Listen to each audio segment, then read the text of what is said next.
Hello friends, welcome to fix guideline. मैं राजेश स्वामी। Last class में अपन अध्ययन कर चुके हैं राजस्थान माध्यमिक शिक्षा बोर्ड की पुस्तक 11 लेसन नंबर 1, जिसका नाम है कला और कला के विभिन्न स्वरूप। और कला के विभिन्न स्वरूप अपन 3 भागों में बांट सकते हैं।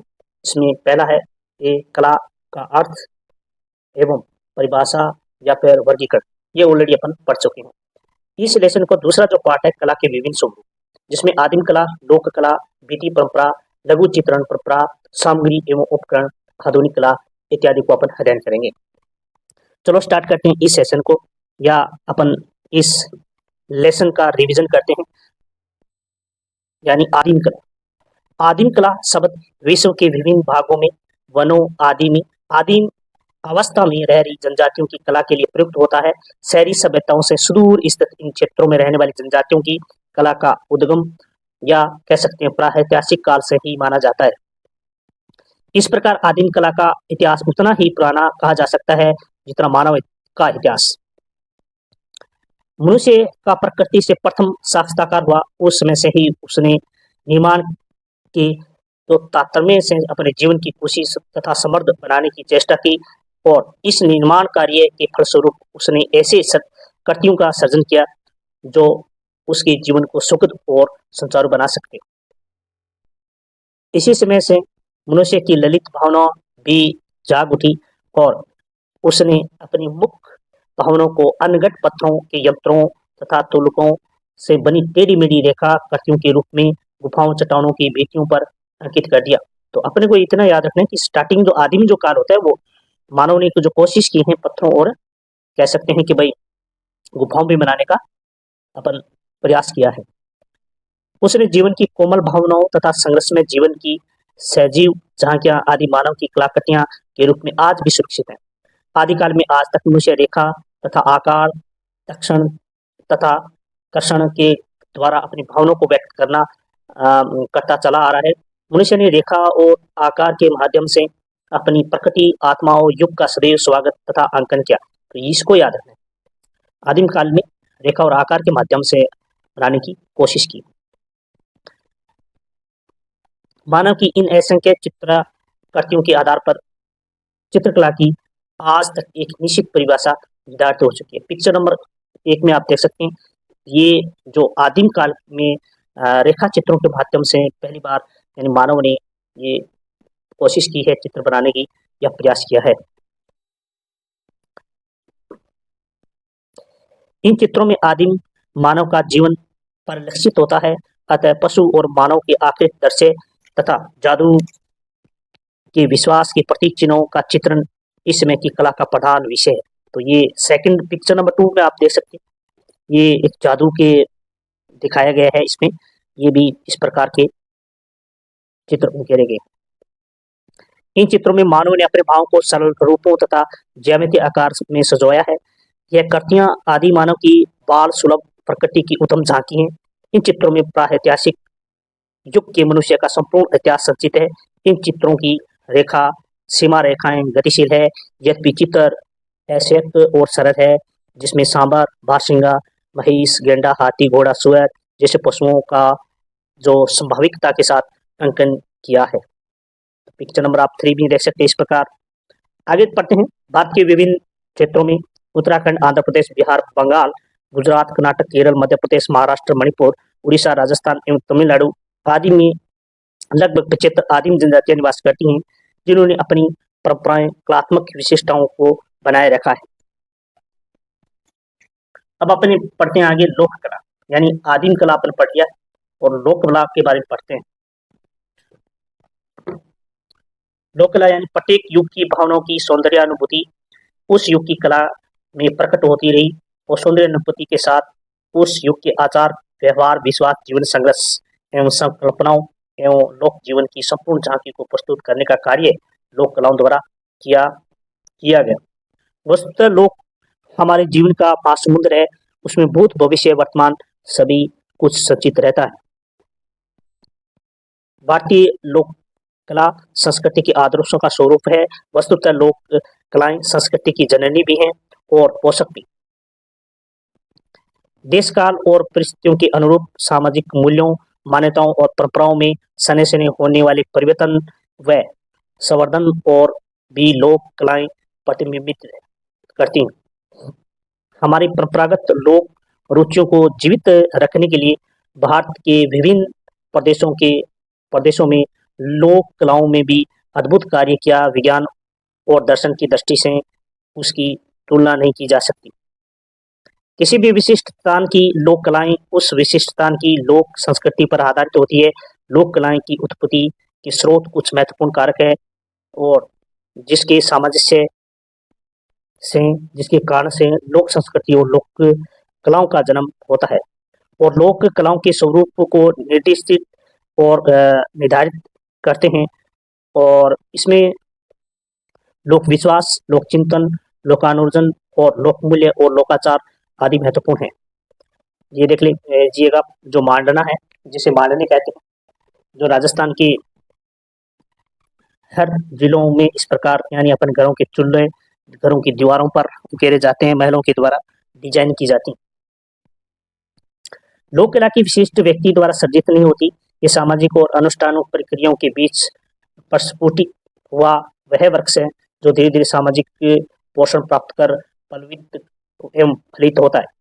नाना प्रकार के लोग इसकी शीतल छाया एवं उसके मधुर फलों का रसा स्वादन करते हैं। यह सबकी संपत्ति है, किसी व्यक्ति विशेष की नहीं। यह निरंतर व्यवहार में इतनी प्रिय एवं पूजनीय बन जाती है कि यह विशिष्ट अनुष्ठानों, सांस्कृतिक पर्वों एवं उत्सवों का प्राण बन जाती है।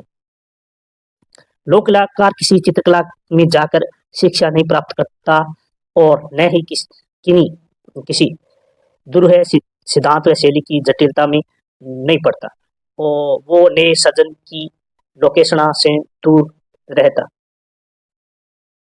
जन्मजात कौशली उसका सर्वस्व है, उसके आंगन में ही उसे सभी उपयुक्त कला सामग्री मिल जाती है। घर की सुख समृद्धि ही वो कला का पुरस्कार है। यह सर्वमान्य रंग रेखाओं साथ अपने सीधे साधे लोगों के लिए चित्र निर्माण करता है। हमारे अज्ञातनामा लोक कलाकारों में जिसमें नारियों की मुख्य भूमिका, जिन्होंने अपनी पवित्र निष्ठा को अपने हृदय की अजस्तर रस धारा द्वारा अभिसिंचित करके कुछ ऐसी सहज सुंदर कलाकृतियों हमें दी जो हमारे राष्ट्र को संपूर्ण चेतना को आह्लादित करती हैं। प्राय सभी हस्त निर्मित वस्तुओं का धार्मिक अनुष्ठानों में एक कला में सीधी सादी कला का प्रकटीकरण होता है एवं कदली वृक्ष, पीपल वृक्ष, तोरण द्वार, चक्र, सूर्य, चांद, तारा, मछली, जल, घट, पत्ते, मोर, बेल, आम, आड़ी, तिरछी रेखाएं, व्रत, लहरिया, जो त्रिभुज एवं वर्गों बनी ज्यामितियां, मानव आकृतियां, घोड़े, हाथी, तलवार, ढाल, भाला आदि प्रचित रूपों को संयोजित किया गया है और यह संयोजन होता है कहानी के अनुसार। सभी वर्णों में सरलता, सुलभता, अनुभूति, चेष्टा, मनोवर्ती आदि सहज मानवीय गुण हैं और सभी लोक जीवन को संवारने सजाने हेतु उसके अंगों के प्रतीक हैं। रंग को मिल जाए या जिसे स्त्रियां तैयार कर ले, तुलिका तुल या रुई की बनी हुई जो पन्नी, कोयला, हल्दी, चावल एवं गोंद का लेप, सूखे रंगीन पाउडर, मिट्टी या रंगीन कपड़े, गोबर की टिकड़ियां, मुल्तानी मिट्टी, पान पत्ती या फिर कलावा आदि सभी वस्तुएं मांगलिक प्रभावानुसार प्रयोग किया जाता है।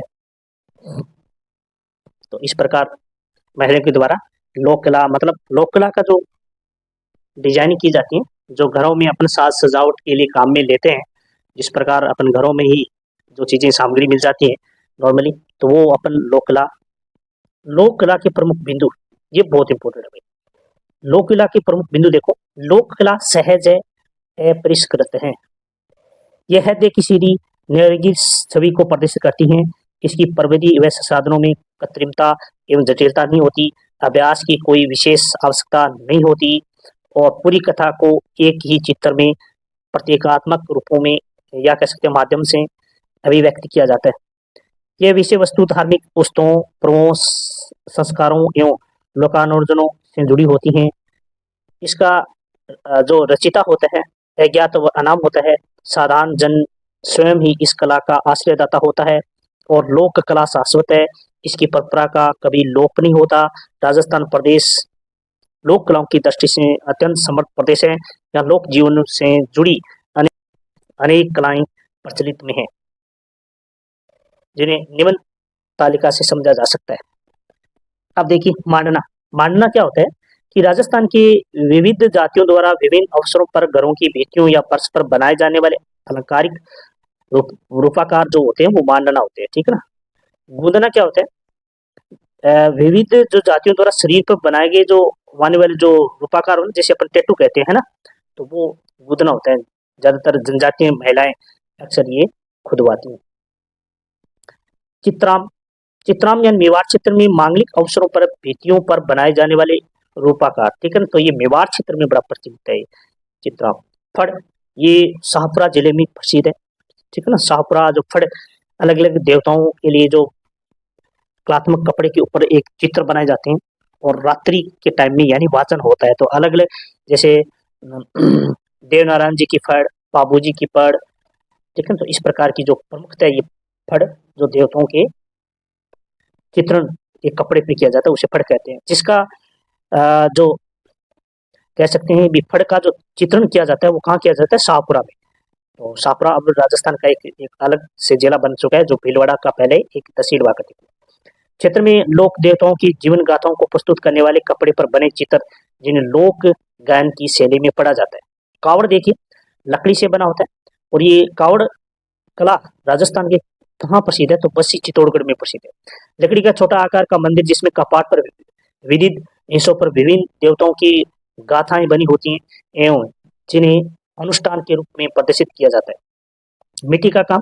लोक देवी देवताओं व लोक जीवन से जुड़े पक्ष पर मिट्टी का काम, इसमें खिलौने भी बनाए जाते हैं। लोक जीवन में जुड़ी लोक कलाओं में लोक में व्यापक प्रतीकों के सहज ही देखा जाता है। लोक जीवन पूरी तरह प्रकट होता है, उसका उदाहरण राजस्थान के मांडनों में दिखाया जा सकता है। मांडना भूमि अलंकरण होता है। धरती पर आलेखित किए जाने वाले लोक चित्र मानवीय जगत की मांगलिकता के प्रतीक हैं, प्रेम व आनंद के प्रतीक हैं, जिनमें लोक मंगल, लोक रजन या फिर अलंकरण, चरित्र व अन्य प्रतीक स्पष्ट दिखाई देते हैं। अब अपन बात करते हैं भित्ति चित्रण परंपरा। भित्ति यानी भींत या फिर दीवार या पत्थरों के दीवार जो बने होते हैं उस पर जो चित्रण करना।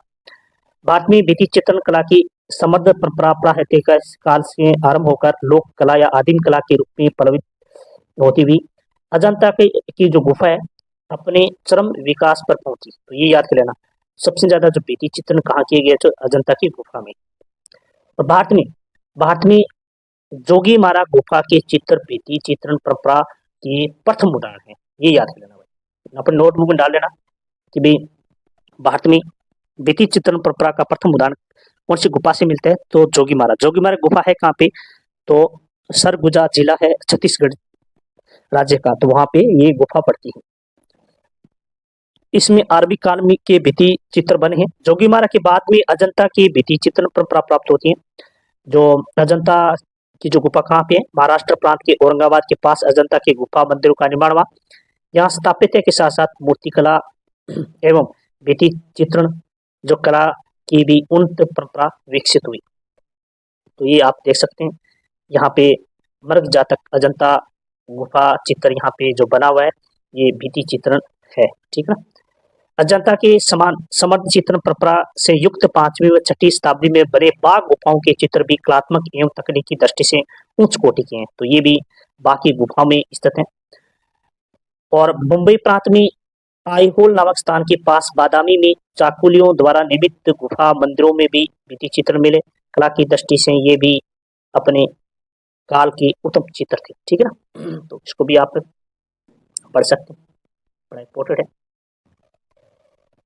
आगे देखना, मद्रास के तंजौर के पास शीतलवासल नामक स्थान है। यहाँ शक्तिशाली पल्लव राजा महेंद्र वर्मन प्रथम जो 600 से लेकर 625 ईस्वी द्वारा बनवाए गुफा मंदिर है यहाँ की, तो ये इसको भी याद कर लेना। तो कहाँ पे ये शीतलवासल, तो ये तमिलनाडु में है। ठीक है, तो इसको भी आप याद कर लेना।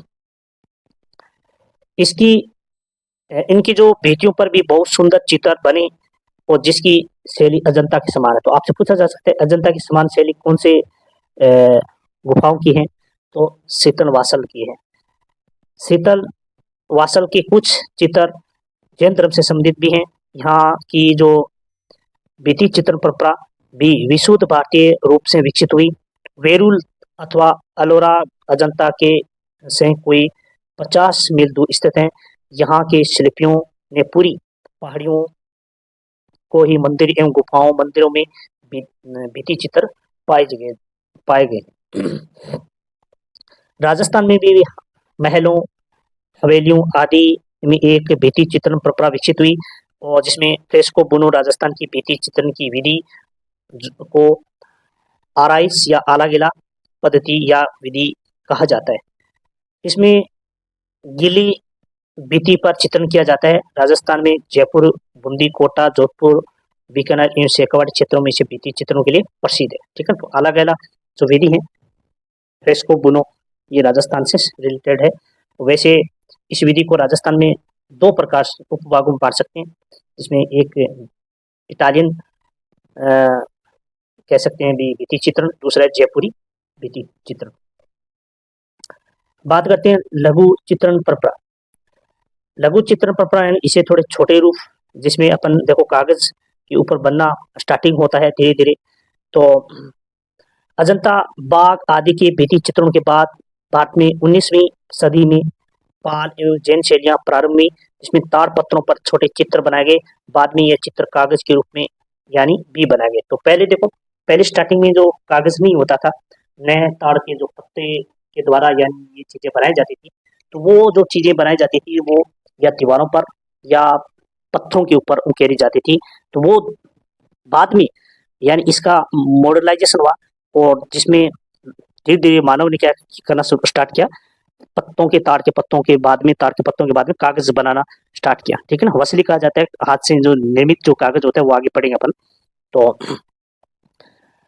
जिसमें राजपूत शैली मुगल शैली और समकालीन शैलियों में जो कागज वसली पर बनाए गए, वसली मतलब होता है हाथ से जो निर्मित कागज होता है उसे कहते हैं।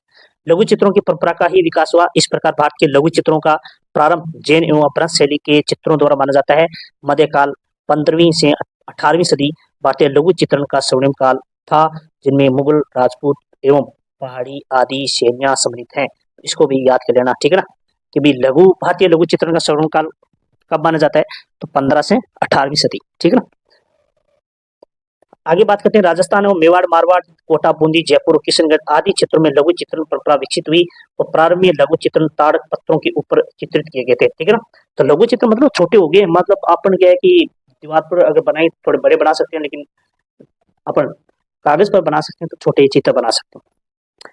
कालांतर में लघु चित्रों के मुख्यतः वसली पर बनाया जाने लगा ताकि ये लंबे समय तक स्थायी रह सके।